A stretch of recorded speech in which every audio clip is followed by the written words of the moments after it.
전기 기능사 실기 이론 두 번째 시간, 여러 가지 공구 및 자재에 대해서 수업하도록 하겠습니다. 이번 시간에는 우리가 기능사를 수행하기 위해서 각종 공구랑 그리고 필요한 자재들에 대해서 순서대로 배워보도록 하겠습니다. 먼저 첫 번째, 각종 공구.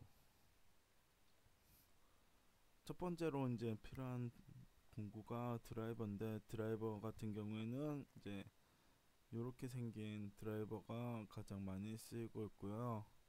드라이버는 플러스 마이너스 둘 다 필요합니다. 그래서 큰 단자 같은 경우에는 이제 마이너스 드라이버로 이제 돌리면 조금 빠른데, 작은 거 같은 경우에는 이제 마이너스 단자를 하면 으깨지기 때문에 플러스 단자로 하게 되면 조금 더 잘 돌아갑니다.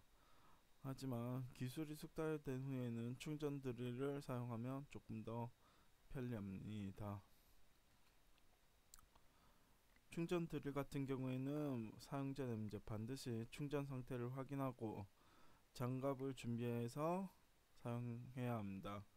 왜냐면 이게 전기로 돌아가는 거다 보니까 혹시나 요 손이 다칠 수도 있고, 그리고 돌아가는 도중에 그 드릴이 헛돌는 수가 있기 때문에 헛돌다가 이제 놓치면 다칠 수가 있어서 반드시 장갑을 준비하고 이제 충분히 충전이 됐는지 확인하고 사용하면 됩니다. 이런 충전 드릴 같은 경우에는 시간 단축에 되게 유리한데, 단 이제 이게 단점이 아직 기술이 숙달되지 않았을 때는 요 나사 머리를 다 갈아버립니다. 그래서 기술이 어느 정도 쌓이고 나서 사용할 것을 추천드립니다. 또한 이제 여기 화면에 보면 요 부분을 보면 요 부분에 이제 나사나 뭐 못 같은 걸 받기 위해서 이렇게 홈이 있거나 아니면 드릴 날이 있는데, 이게 좀 자화력이 약합니다. 그러니까 자성이 약해서 이걸 보충해 줄 수 있는 자wak이나 아니면 여분의 드리나를 준비해서 같이 하면 조금 더 편리합니다. 그리고 요 가위는 좀 많이 봤을 텐데, 이건 다목적 가위라고 돼 있고, 이제 사용 전후 여기 가위에 끝에 보면 요 클립 있죠.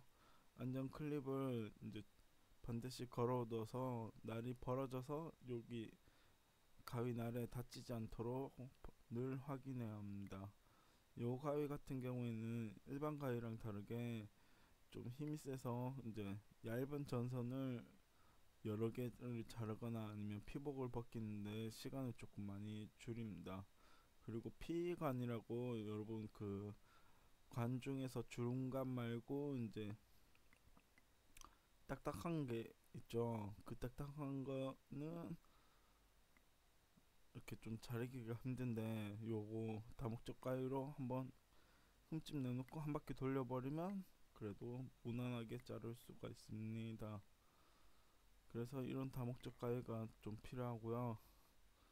그리고 공구 중에 내가 좀 더 전문적으로 이제 피복을 벗기고 싶다, 그럼 와이어 스트리퍼가 필요합니다. 이 와이어 스트리퍼 같은 경우에는 여기 가위 날 부분에 보면 홈이 여러 개가 있는데, 옆에 자세히 보면 숫자가 적혀져 있습니다. 이 숫자가 뭐냐, 전선의 직경을 의미하는데, 이 전선의 직경, 영어로는 파이에 맞게 이제 전선을 갖다 대고 이렇게 되면 이제 좀 피복이 조금 더 쉽게 벗겨집니다. 안에 구리선도 안 다치고. 그래서 내가 뭐 보통 우리가 2.5 파이를 많이 쓰는데, 2.5 파이 구멍에 이제 전선을 갖다 대고 피복을 벗기면 피복이 깔끔하게 벗겨집니다. 그리고 가장 안쪽 여기 날의 가장 안쪽 부분은 이제 전선은 직접적으로 이제 자르는 것도 가능하니까 요거를 요런 식으로 많이 씁니다. 그래서 반드시 여기 직경에 맞게 이제 사용하는 것이 가장 중요합니다. 자, 요거 같은 경우는 여러분이 1학기 때 모양 그 공구만 보고 실제로 많이 안 써봤을 건데, 파이프 커터라고 해서 여기도 마찬가지로 안전 클립 있죠. 이 안전 클립에 있는 거는 요 날이 엄청 강하기 때문에 요거를 요 공구를 잘못 써서 이렇게 손가락이 잘리는 경우가 가끔씩 있습니다. 그래서 반드시 요 클립을 걸어두고 사용할 때만 잠깐 풀어서 잘라 이렇게 선 자르고 나서 바로 클립 잠그고 이렇게 정리해 둬야 하는 공구입니다. 요거를 어떻게 쓰냐면 요 클립을 먼저 벗겨내고 그 다음에 이제 벌려서 관에 갖다 넣은 다음에 처음에 이제 살짝 잡고 한 바퀴 돌립니다. 돌리면 이렇게 흠이 나는데 거기에서 이제 콱 눌러버리면 그 선 모양대로 관이 잘립니다. 하지만 이렇게 파이프 커터나 이제 칼 그 가위로 이제 잘라내고 나면 관이 약간 좀 삐뚤어지는데, 삐뚤어지면 이제 그 커넥터가 잘 연결 안 된다. 이때 이제 펜치 같은 걸로 그 눌린 부분의 반대쪽, 그러니까 접혀진 부분을 이렇게 한 번씩 눌러주면 이제 관이 조금 더 원 상태로 돌아와서 이제 조금 우리가 커넥터를 연결하기 조금 쉬운 상태가 됩니다. 여기 사진에서 보듯이 이제 이렇게 잘린 이 단면을 보면 이렇게 눌려 있어요. 눌려 있는 걸 펴주는 걸 이 펜치라는 공구로 사용할 수, 상태를 조금 완화시킬 수 있습니다. 그리고 직꼬리 톱은 아까 우리가 가위 같은 걸로 자른다고 했는데 왜 필요하냐, 이 직꼬리 톱 같은 경우는 이제 피해가는 조금 빠른 시간 내는 아니지만 그나마 빠른 시간 내에 이제 예쁘게 자르려면 요 직꼬리 톱이 필요합니다. 직꼬리 톱을 좀 사기가 부담된다 그러면 이제 그 새톱날이 있는데, 이 새톱날은 원래 여기 양쪽에 구멍이, 여기 구멍이 보죠. 이 양쪽에 구멍에 이렇게 디귿자 모양의 이제 공구를 갖다 대서 사용하는 톱인데, 이 톱을 그냥 그렇게까지 하면 너무 좀 번거롭고 요 날만 가지고 이제 그 P관이나 아니면 CD관, 주름관이죠. 이 주름관을 자를 때 많이 사용을 합니다. 그리고 그 다음 스프링 밴더, 이거는 한 번씩 봤죠. 아주 길다란 스프링 같은 건데, 이 스프링 밴더가 뭐냐, 말 그대로 스프링 밴더, 구부리는 스프링이라고 해서 그 우리가 CD감 같은 경우에는 이제 그냥 손으로 해도 휘어지니까 크게 상관이 없는데, P감 같은 경우에는 딱딱해서 이거를 꺾어서 사용하려면 되게 힘듭니다. 왜냐면 이게 꺾다가 이게 확 비틀어지면서 이제 씹힌다고 하죠. 그 관이 이렇게 찌그러지면서 정상적인 모양이 안 나오는데, 이 스프링 밴더를 넣고 휘어주게 되면 조금 더 그나마 부드럽게 관이 꺾입니다. 그래서 여기 사진에 보면 스프링 밴더를 피해관에 넣고 이렇게 많이 사용을 합니다. 그래서 실제로 어떻게 하냐, 여기 왼쪽의 사진처럼 스프링 밴더를 피해관 안에 집어넣고 무릎으로 이렇게 의자 위에 다리를 올려놓고 이렇게 휘면 그나마 잘 되더라고요. 뭐 이렇게 의자 위에서 이렇게 휘게 하는 경우도 있는데, 이게 쉬운 것 같지만 의자에 바로 해버리면 이게 관이 좋더라고요. 스프링 밴더를 넣었음에도 불구하고. 그래서 반드시 스프링 밴더를 넣고 피가는 무릎이나 이제 조금 더 말랑말랑한 재질에 꺾으면 조금 더 예쁘게 안 손상되고 사용할 수 있게 휘어집니다. 그 다음 벨 테스터기 같은 경우에는 여러분이 전자 시간에도 많이 봤을 텐데, 도통 시험 공구라고 해서 전기가 흐르는지 안 흐르는지, 이 선이 A 지점에서 B 지점까지 연결이 되어 있는지 확인하는 공구입니다. 요 공구 같은 경우에는 요 리드선이라고 해서 요 검은색, 파란색, 검은색, 빨간색 요 선 있죠. 이걸 리드선이라고 하는데, 리드선이 좀 짧아서 내가 진짜 이거를 조금 제대로 해보겠다 그러면 이 선을 잘라서 길게 연장시켜서 사용하면 편리하다고 합니다. 그리고 이런 건전지가 들어가는 건 늘 같지만 시험 전날에 벨이 울리는지, 이게 건전지가 없어서 안 울릴 수도 있으니까 반드시 울리는지 확인하고 그 시험장에 들어가시면 되겠습니다.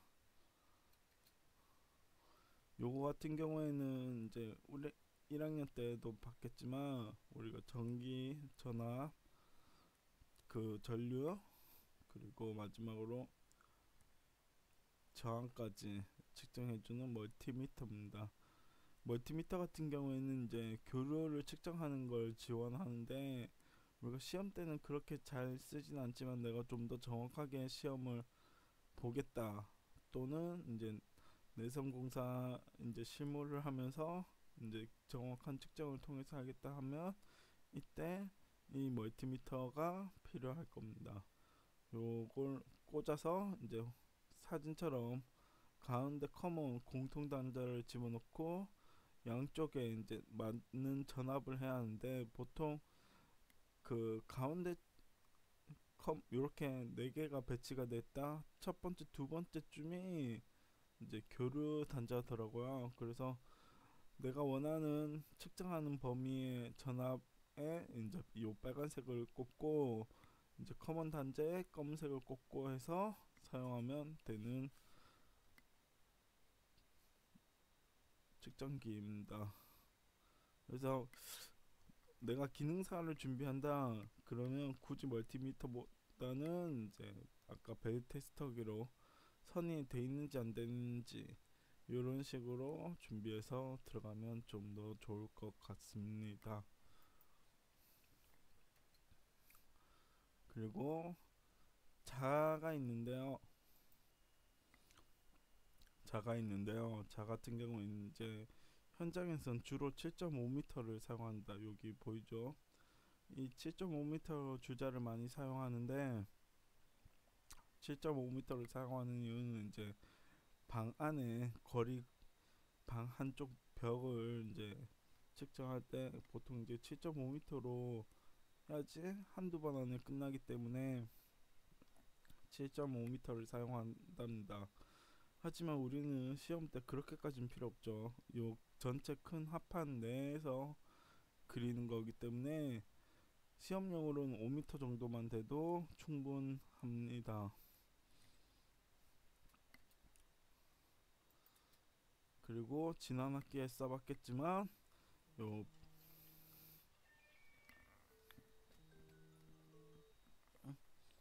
죄송합니다.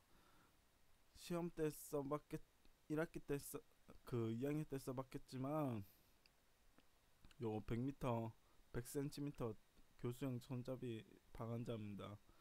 여기 가운데 손잡이를 잡고 이제 선을 긋고 하면 되고, 특히 배관 작업을 위해서 이제 합판에 선을 그릴 때 요거에 있으면 조금 더 빨리 손쉽게 그림을 그릴 수 있습니다.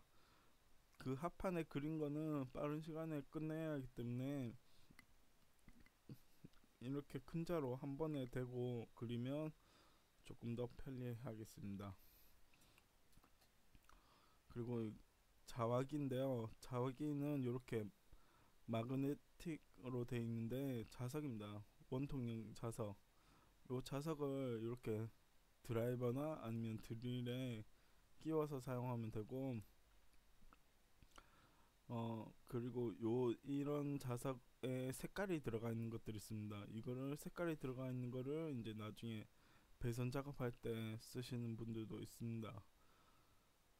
그래서 요 자화기를 이제 색깔이 들어간 걸로 준비하거나 아니면 요 한두 개 준비해서 이제 드릴이나 드라이버에 연결해 놓으면 이제 선 작업할 때 조금 더 편리한 걸 확인할 수 있습니다. 자, 배운 것을 다시 한 번 더 정리하면 드라이버 필요하고 드릴, 다목적 가위 있었죠. 이 가위 같은 경우에는 내가 스티로퍼랑 파이프 커터 있다 굳이 필요가 없고요.